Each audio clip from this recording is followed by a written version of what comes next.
Hello everyone, आज का जो टॉपिक है उसका नाम है मेकर्स डायवर्टिकुलम। तो मेकर्स डायवर्टिकुलम में सबसे इंपॉर्टेंट चीज़ जो होती है वो होता है रूल ऑफ टू। पर रूल ऑफ टू पता होने से पहले सबसे इंपॉर्टेंट दो चीज़ें जो अपन को पता होनी चाहिए। First one is makers diverticulum is a congenital diverticulum. अब अपन ने इसको कंजेनाइटल क्यों बोला? कंजेनाइटल का मतलब अपन सबको पता है कि that it is present since birth. पर कैसे फॉर्म हुआ? It is due to persistent intestinal end of vitello intestinal duct. जब भी विटिलो इंटेस्टिनल डक्ट का इंटेस्टिनल एंड परसिस्ट कर जाता है तो मेकर्स डायवर्टिकुलम का फॉर्मेशन हो जाता है। एक पॉइंट तो ये हो गया कि ये कंजेनाइटल है। सेकंड पॉइंट जो इसमें मोस्ट इंपॉर्टेंट है which is it is a true diverticulum. True diverticulum क्यों बोला अपन ने? Because it has all the layers of the bowel wall. तो मेकर्स डायवर्टिकुलम में दो चीज़ें जो अपन को ध्यान रखनी है। First one, Meckel's diverticulum is a true congenital diverticulum. उसके बाद जो सेकंड पॉइंट है वो है rule of two. Rule of two is very important for Meckel's diverticulum. Rule of to में होता क्या है? इसका इंसिडेंस जो होता है वो 2% है। लोकेशन क्या होती है इसकी? 2 feet proximal to ileocaecal junction. Length इसकी 2 इंचेस लॉन्ग। इसमें दो टाइप के एक्टोपिक टिश्यूज होते हैं। First one is gastric and second one is pancreatic. और प्रेजेंटेशन कब होती है इसकी? 2 ईयर्स और below 2 years is the most common age. Male to female ratio is 1:2। तो हो गए ना 2:2। इंसिडेंस 2% हो गया। लोकेशन 2 फीट प्रॉक्सिमल हो गई। लेंथ इसकी 2 इंचेस हो गई। एक्टोपिक टिश्यू दो टाइप्स के इसमें, गैस्ट्रिक और पेनक्रिएटिक।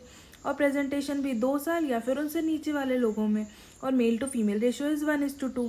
तो इसका rule of two for Meckel's diverticulum complete हो गया। उसके बाद क्लिनिकल फीचर्स। अपन कोई पेशेंट मेकर्स डायवर्टिकुलम के साथ प्रेजेंट करेगा तो अपन को कैसे पता चलेगा? तो इसके clinical features, first one is massive bleeding per rectum या फिर मेलेना प्रेजेंट होगा और ब्लड जो होगा मरून कलर का ब्लड होगा। ठीक है। Second one is acute Meckel's diverticulitis. अब ये मेकर्स डायवर्टिकुलाइटिस जो होता है इसके लिए कुछ फैक्टर्स होते हैं जो इस डायवर्टिकुलाइटिस को प्रेसिपिटेट कर देते हैं। जैसे अगर किसी पेशेंट में पेप्टिक अल्सर प्रेजेंट है, या फिर उसे फीकोलिथ ऑब्स्ट्रक्शन है, या फिर उसने कोई फॉरेन मटेरियल को इंजेस्ट कर लिया, उसे ऑलरेडी इस्चीमिया है, इन्फ्लेमेशन है, या फिर एक्यूट अपेंडिसाइटिस है, तो इन सारी कंडीशंस में जो मेकर्स डायवर्टिकुलाइटिस है वो प्रेसिपिटेट हो जाएगा। उसके बाद थर्ड पॉइंट इसका जो होगा वो होगा परफोरेशन। जब भी परफोरेशन होगा तो मोर्टेलिटी रेट बहुत ज़्यादा हाई होगा, क्योंकि परफोरेशन होने की वजह से जो सारा मटेरियल है वो अंदर स्प्रेड हो जाएगा वेरी फास्ट। उसकी वजह से इन्फेक्शन जो होगा बहुत इजीली स्प्रेड हो जाएगा। एज दैट जो डायवर्टिकुलम होता है ना वो अपना इंट्रा पेरिटोनियल होता है और उसके अंदर के जो कंटेंट्स होते हैं उसमें फीसिस प्रेजेंट होता है। तो इसलिए परफोरेशन वाले पॉइंट्स में अपन देखेंगे कि it has high mortality rate because infection spread very fast as diverticulum is intraperitoneal and contents are feculent. Fourth point, as a cause of intussusception के फॉर्म में बन सकता है। ये पेन मिल सकता है, नियोप्लाज्म मिल सकता है। तो क्लिनिकल फीचर्स क्या क्या मिलेंगे अपन को?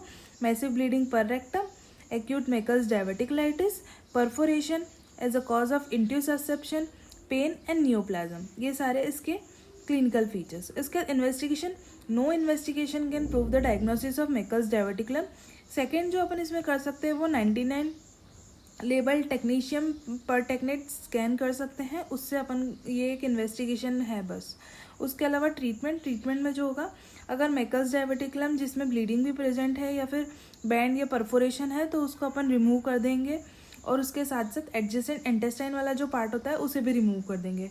तो ये आज का छोटा सा topic which is makers diverticulum, जिसमें अपन ने उसका देखा कि कंजेनाइटल और ट्रू डायवर्टिकुलम है, रूल ऑफ टू देखा, फिर उसके क्लिनिकल फीचर्स देखे, उसका इन्वेस्टिगेशंस देखे और ट्रीटमेंट देखे। तो ये टॉपिक अपना कंप्लीट हो गया है।